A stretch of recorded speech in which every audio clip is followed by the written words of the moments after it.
প্রধান বিচারপতি সৈয়দ রিফাত আহমেদ হাইকোর্টের ৩ বিচারপতির নামে কারণ দর্শানোর নোটিশ জারি করেছেন। এই ৩ বিচারপতি হলেন বিচারপতি মোস্তফা জামান ইসলাম, বিচারপতি আবু তাহের, মোহাম্মদ সাইফুর রহমান ও বিচারপতি মোহাম্মদ জাকির হোসেন। নোটিশে তাদের ৩ দিনের মধ্যে স্বল্প সময়ে বিপুল সংখ্যক জামিন আদেশ জারির কারণ ব্যাখ্যা করতে বলা হয়েছে।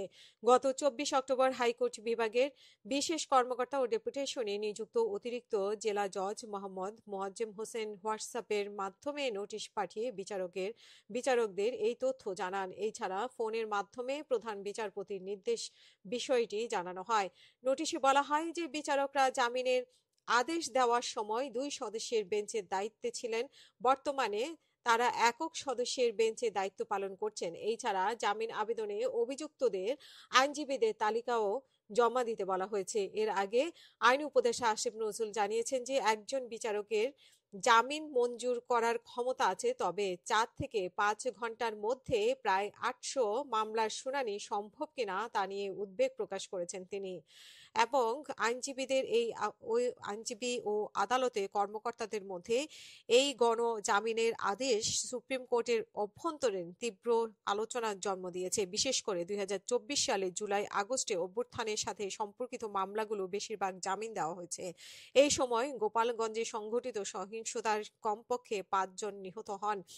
এবং ২৪ সেপ্টেম্বর শুনানির উপস্থিত ডেপুটি অ্যাটর্নি জেনারেল মেহেদী হাসান বলেন যে ২০২৪ সালের জুলাইয়ের সাথে সম্পর্কিত অপরাধের অভিযোগে আওয়ামী লীগ এবং এর সহযোগী সংগঠনের অজ্ঞাত নেতাকর্মীদের বিরুদ্ধে দায়ের করা মামলার বেশিরভাগই জামিনের আদেশ দেওয়া হয়েছে। তিনি বলেন, এই মামলাগুলোর বেশ কয়েকটি ২০২৫ সালের ১৬ই জুলাই গোপালগঞ্জে সংঘটিত সহিংসতার ঘটনা থেকে হয়েছিল এবং যেখানে পুলিশ ৮৩৮৪টি অজ্ঞাত ব্যক্তির অভিযুক্ত করেছিলেন। জাতীয় নাগরিক পার্টির নেতাদের উপরে হামলার ঘটনায় ফরিদপুরে ভাঙ্গায় উপজেলায় একই রকমের একটি ঘটনায় ১৬ই সেপ্টেম্বর নির্বাচনী এলাকায় সীমানা পরিবর্তনের বিরোধিতাকারী বিক্ষোভকারীরা উপজেলা পরিষদ ভবন এবং স্থানীয় থানা ভাঙচুর করে ১১টি মোটরসাইকেলে আগুন দেয় এবং বেশ কয়েকটি পুলিশের গাড়ি ক্ষতিগ্রস্ত করে এবং কমপক্ষে ৪ জন আহত হয়।